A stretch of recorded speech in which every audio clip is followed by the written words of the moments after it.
Hi everybody, this is Manny with Classic Auto Repair. Today we are doing a mechanical and safety inspection on the bottom of a 1957 Ford Thunderbird. It's a new customer, a recently acquired vehicle, so we're gonna check it out on the bottom side, see if there's any indications of mechanical or safety failures that we need to bring to the customer's attention. I just usually start from the back and work forward as usual. Checking bumper, bolts, frame mounts. Everything looks good on the back side of the car. I don't see any issues along the back rail. Doesn't look like it's been hit or damaged on the back side. Gas tank looks in good condition. I don't see any leaks from the filler neck or drain plug or the intake, which is right here. This is looking okay. Looks like your clearance is all right there. Flex hose on the brakes has been replaced at some time back. Doesn't look like it's in terrible condition. I don't see an issue there. Got a rear main, a tail housing leak on the rear end. This pumpkin right here has a little bit of dripping here coming probably from this tail shaft. Not something that we're going to tackle here at our shop, but just something to be aware of. We are scheduled to fix this problem right here, which is there's a leak diagnosed by another shop as the rear axle seal. We're going to check the fluid viscosity, make sure it's not too thin, and then the spraying along the inside of the tire and along the backing plate is an indication of one of two things: a seal failure on the rear axle, or the wheel cylinder itself, which is up here. The piston seal is leaking and dripping brake fluid along the bottom, coming out and spraying. I'll know better once I take the drum apart, but for right now I'm estimating the original diagnosis, which is the axle seal, until I have further information. Okay, moving a little bit forward along the frame rails, everything looks good. The X member is still in place. Leaf springs are okay. It looks like the bushings are a little worn here, but unless you're getting a lot of movement in the back, I wouldn't worry about that. Seatbelt bolts all look good with the big washers. That's what's retaining here. Floor pans are in good condition on the inside.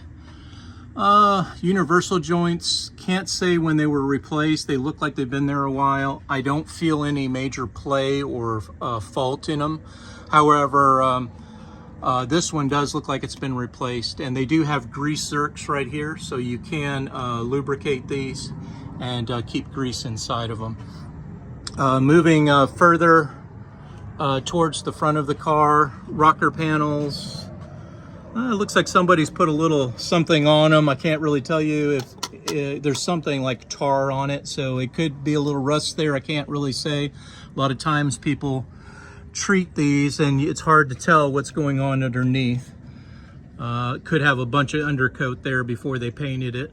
But anyway, that's where we're at right there. Mounts again are looking good. They've got all the bolts in them. Exhaust system is old, but is functioning. Looks like you have some mufflers on them. They're not bulging yet, so that's an indication that they're still performing as they should. I don't see any major holes in it or anything to be concerned about there at this time. All right, moving forward. Let's see here. Okay, going down to the transmission. Transmission is leaking a little bit of fluid. They all do. All these Ford lower transmission pans do leak. It's not something you can really control. It also looks like it's leaking towards the back. Now this could be when the torque converter, when these cars sit, the torque converter drains into the pan, then you get a big push exiting the vent right here, and then you get fluid all over the place. But it's not a seal failure, it's just the draining of the torque converter. You just have to refill and make sure your fluids are at the proper level on it. Again, just looks like it's got some weeping a little bit from where the cork. This one has a rubber seal on it.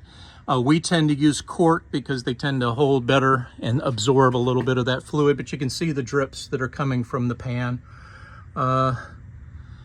Probably the best thing to do here is to continue driving it, clean it off, and then come back for an inspection and see where we're at on it. But I don't see anything of major concern there. Moving forward towards the engine, don't really see too much leaking here. No signs of oil accumulation, motor oil along the pan, which is normally where you're going to see it presented. Also along the rear main seal, you're going to get leaks coming down this bell housing of the transmission. It comes out, drips right down the back of the motor.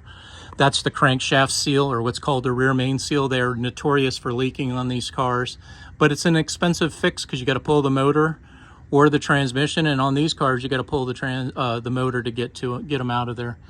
There's a little bit of a leak right here, as you can see, the drips.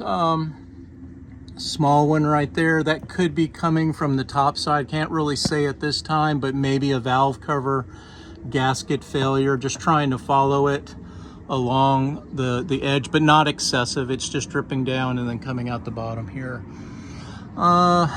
Motor mounts look like they're good. You got your pivot mounts right here. Looks like it's in good shape. The rear transmission mount looks like it's been replaced and has got all the hardware in place like it should.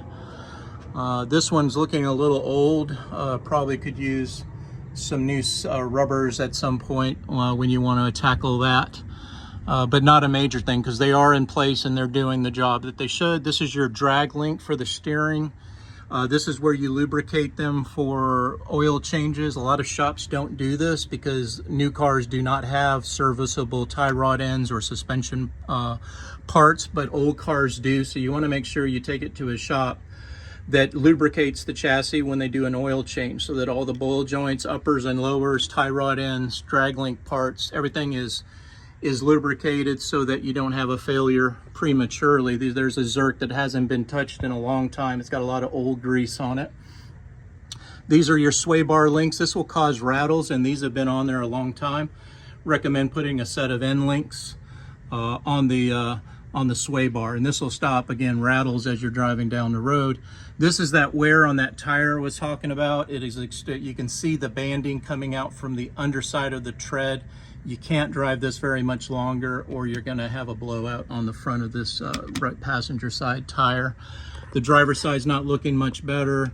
It's also showing almost signs of banding coming through. So again, priority will be to get some tires on this and then have it aligned to check for wear. It looks like the wheels are not set right, so that's an alignment issue. You got to find a shop that can do front end alignments. We do not have the equipment here to do it, but I can give you a couple phone numbers to check and see if someone can help you out there. Front motor mount bolt looks good.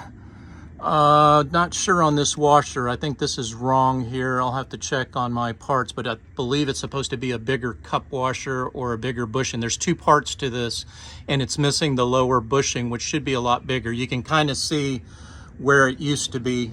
It's not on there right now. Radiator hose looks good. Radiator looks good. I don't see any leaks or rust showing from the bottom of the tanks or the rows. Must have been replaced not too long ago. The cooling lines look good. Shocks, hard to say. Looking at the bushings, I say they've been on there a while, so I would recommend a set of shocks on this. Let's take a look at the back shocks. Judging by the bushings, I'd say they've been on there a while as well. You can always look for cracks, and that tells you the condition or how old they are. Don't see any oil leaking out of them, but you may want to consider putting a new set of shocks all the way around it. It'll handle better and absorb more of the shocks and the bounce that the car has. All right, so moving forward, you got your air ducts in the right place up front. I see that up on the fender. A lot of guys will take these out and they don't put them back in. Let's see, going through. Starter looks like it's been replaced not too long ago. Freeze plugs look good, spark plugs look good, and wires have been replaced.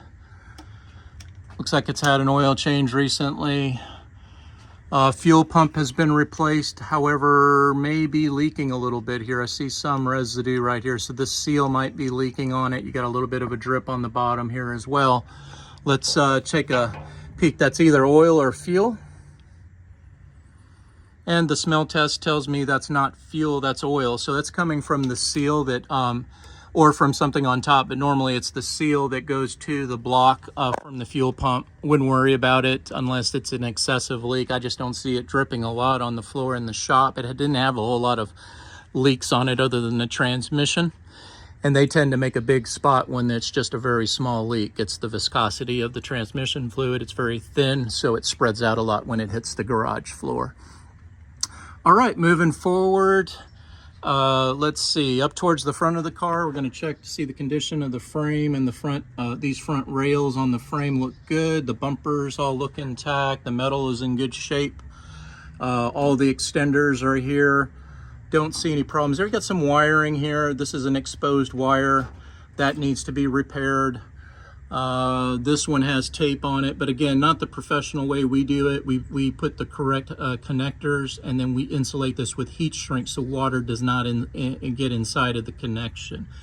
A lot of failures will happen because it's just poor wiring jobs that people don't make the connections correctly. All right, so that is pretty much it on the bottom side of the car. Again, brakes, don't see any indication on the front brakes of showing any leaking or wear. I think these are drum brakes. Of course, that's what they came with originally in '57. And only thing you got to do on these is just adjust them, making sure that they stay within the adjustment. A lot of people don't know that you got to do that on these type of brakes, drum brakes. But other than that, low air pressure, you can kind of see the bulge right there. The white wall isn't perfectly circular, so something that needs to get addressed. All right, this is Manny with Classic Auto Repair. Hope you enjoyed watching.